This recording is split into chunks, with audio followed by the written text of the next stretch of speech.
Hey, welcome back, everyone. Thank you for joining me once again in Manny School of Art. In today's episode, we are going to be looking at how to draw a three-dimensional dragon's egg, like the one that you see here, that was 3D printed by a friend of mine, colleague of mine at the school. And we're going to basically use this as a model to show you how to make the pattern look like it's going around the egg, but also to make it look like it's tapering up and down on the egg as well. I'm going to try to do this in 4 easy steps. Now, the steps that I'm going to be showing you, you can use anytime you have a rounded object, such as something like a cone, like this one, or a cylinder, or perhaps a sphere. Okay, so easy to do, easy to follow, and once you get the hang of it, you can do all kinds of different patterns on any rounded object. As always, thank you so much for watching. If you are finding the content helpful, please share and like, leave me comments down below, and if there's something that you want to see, please let me know.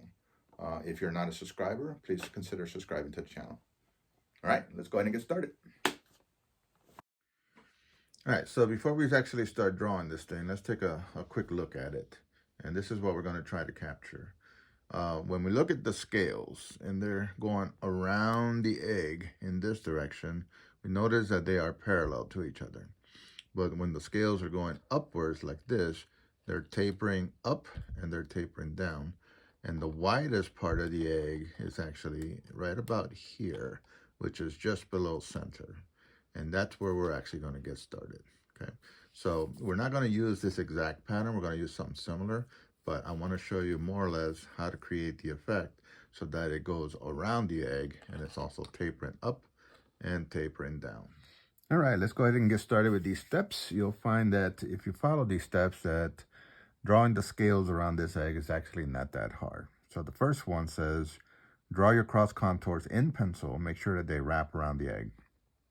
Now we said that the center line is going to be just below the middle of the egg. So what I did is I drew a very faint line here, and I'm going to establish where the thickest part of the egg is, which is right down here. And then when I draw it, the line, I really wanted to make it look like it's going around the egg.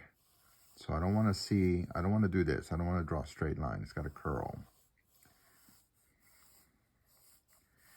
So I'm going to establish this line first because that was the thickest part of the egg. Okay. Now, I'm going to go ahead and estimate where the rest of these lines are going to be. And remember, we said that they were parallel. So I'm just going to put some tick marks. And I want to try to get them pretty close. I'm not going to measure, but if you want to measure, you can measure. Okay. Now, what I'm going to do is I'm going to try to create this same line parallel on all of the tick marks. Okay. Now, I'm drawing a little bit on the hard side, only so that the camera picks it up. But remember that your cross contour lines are temporary lines. So please don't draw these too dark. All right, otherwise you're going to have a hard time getting rid of them when it's time to clean it up. Make sure that you have enough of a curve. More often than not, when students are doing this, they don't curve these enough. And then it doesn't look like they're going around the egg if you make them too flat or too straight.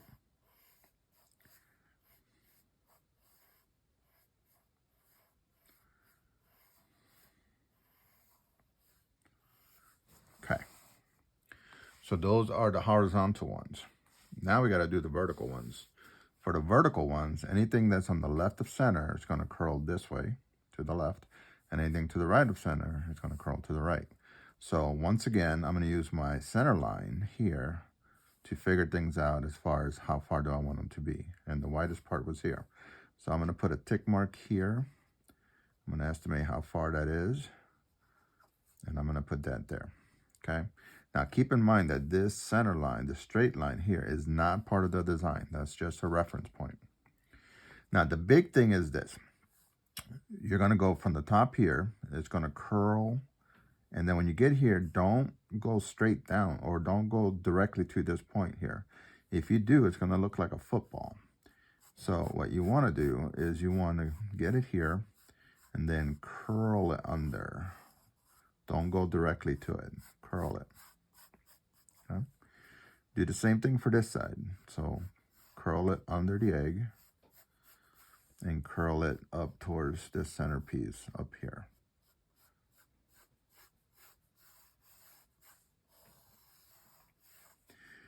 And then remember that that's one there is not part of it. Now, as I go this way, I'm going to try to repeat those tick marks. So I'm just going to establish. And again, they can get a little smaller as they go around, right? It's part of perspective. But I'm just estimating. Okay. And then I'm going to follow the same process. I'm going to go from here. I'm going to go right over this little section here. And I'm going to curl it underneath the egg.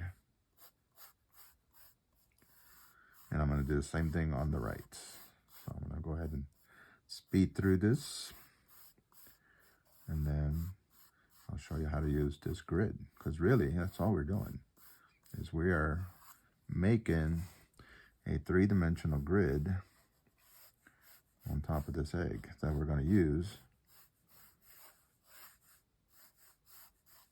to put in our pattern.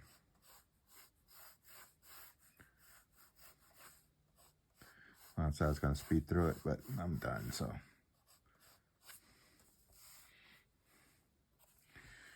Okay.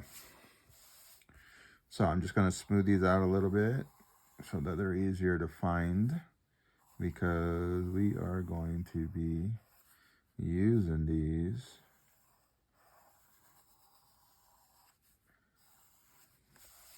to create our pattern.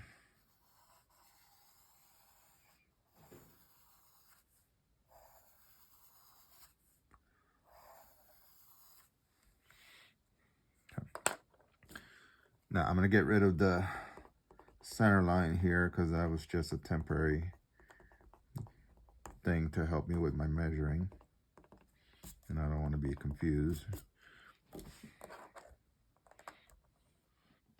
Alrighty then. So now that we have our three-dimensional grid done with our cross contours, we want to go ahead and use it to put in our scales. So I'm going to start with this center line right here, or the center piece right here. And the pattern that I gave you is nothing more than triangles that interlock, okay? And it's super easy to do. You're going to start from the bottom corner to the center, back to the bottom. And you want to do that on each one. So bottom, center, bottom. If you need to put a little tick mark there to help you, you could do that. The ones that curl to the right, you'll notice that they point inward. So I'm bending these so that they point inwards. And I want to break this edge.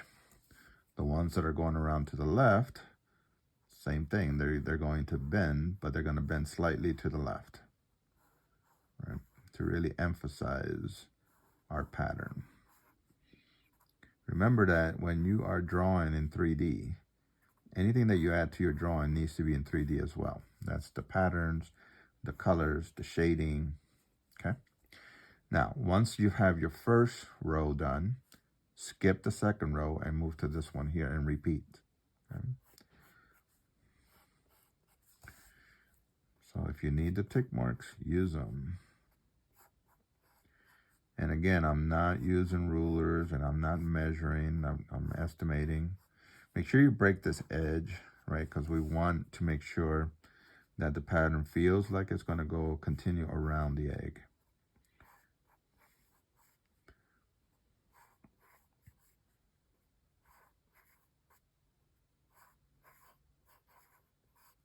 Okay. And I'm going to continue that down, skipping every other one. Okay.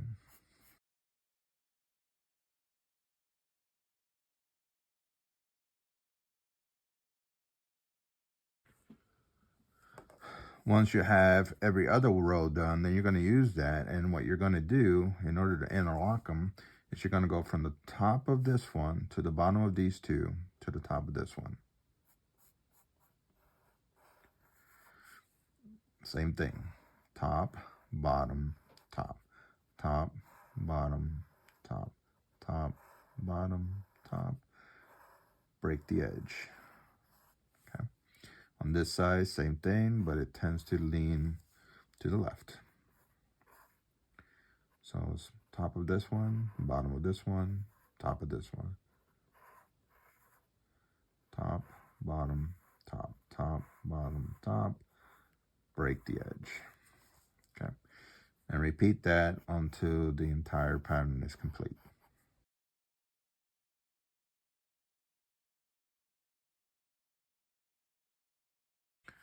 Okay, so that's what it's going to look like when you have step number 2 done. So step 1, you need to make sure that your pattern is done in 3D. Step 2, use the pattern or the grid lines or the cross contour lines and add your scales. Okay, make sure you break that edge because we want the edge, the edge of the egg to be rough as well. Okay, step 3 is actually super easy. You would just want to take your time and you want to make these lines permanent. And this is also the time where you want to smooth things out, right? So when I was doing the design, I was going pretty quick. It was more like a sketch.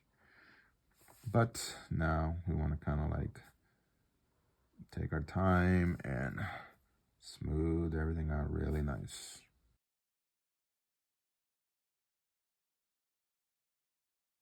Okay, so that was step number 3.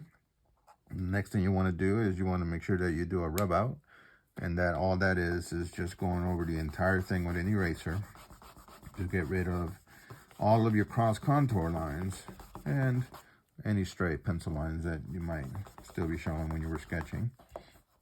Okay, take your time, clean it up as best you can. If you have a stubborn one, you may have to get one of these plastic erasers, and this is why it's important to draw lightly. So this step is actually pretty easy. And then what you want to do is, before you do the shading, decide where the light source is going to be. So let's say that the light source is going to be over here. Then what you want to do is you actually want to thicken up the lines that are opposite of the light source, like so. Okay, it'll really make it look like the scales are overlapping each other. Now, don't do the entire scale. Sometimes I see my students, they just want to make everything thick. No, we want to have some variance. Okay, so do the left sides. And then like down here where it's going underneath, there you can go a little bit on all sides if you wanted to. But I would caution that. I would look at the light source, figure out which direction the scales are facing, and then put the shadows on the correct side, the appropriate side. Because not all of you are going to have the shadows or the highlights or the light source in the same spot as I did. Now, when you get ready to do the shading, right, you want to make sure that you also follow your cross contours, because when you are drawing or painting in 3 dimensions, everything has to be in 3 dimensions, all right, in order to really sell the effect. So if I put the light source over here, the light is going to be hitting this area here, and it's going to be bright. But as it goes this way, it's going to get darker, right? So it's curling this way, but it's also curling this way, right? Because, and this way. So like the light, this right here, I'll do it out here, and then it curls under the egg. So we know that this area here is going to be darker than this area up here, okay? So that's what you're going to be doing if you want to do the shading. Now you can do the shading with any of the techniques that we've learned in class. So that's shading with a pencil. You can do washes, you can do hatching, you can do cross hatching, stippling, any one of the techniques that you want to try or that works best for you.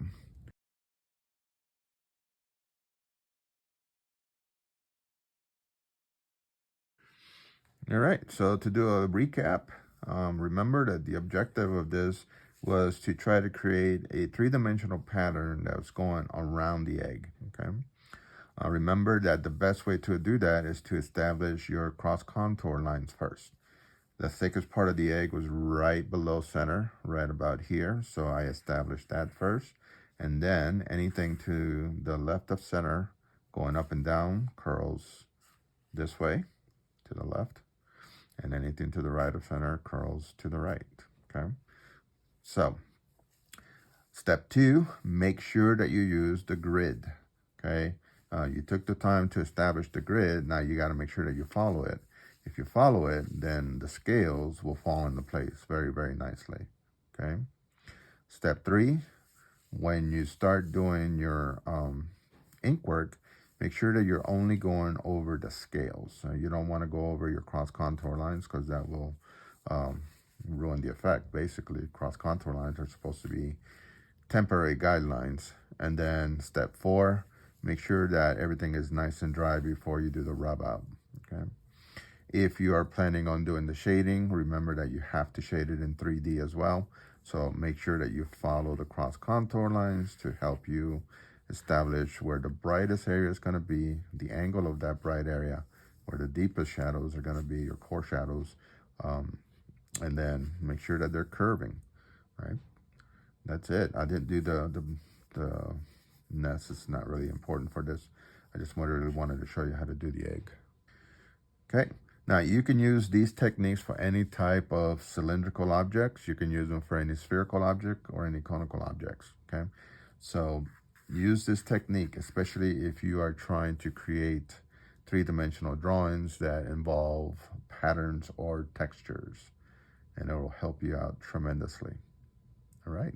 Thanks so much for watching, and I will catch you on the next one.